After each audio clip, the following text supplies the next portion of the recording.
Well, now to our other top story here in the Massachusetts Department of Public Health, now investigating several large house parties, which resulted in a cluster of COVID-19 cases. In 22 News reporter Jody Reed is live at the State House tonight. And Jody, does the governor plan to revise his limit on gatherings because of this?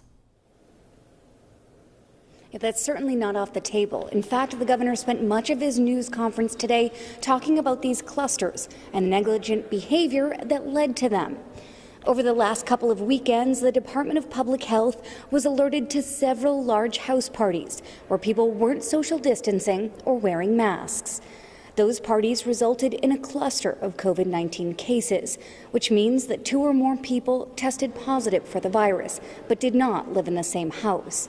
One in particular happened on Cape Cod. 30 to 50 people who worked in the restaurant industry there attended a house party, and 13 of the attendees tested positive for the virus. But we'll not be able to continue to reopen Massachusetts if people can't maintain the same discipline that they bring to work in their private activities. Clusters from private parties are still clusters.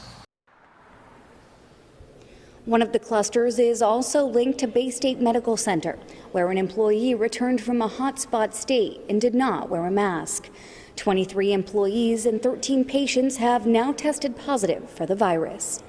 As of right now, there are no fines or criminal penalties in place, but the governor has discussed limiting crowd sizes and potentially moving Massachusetts back a phase.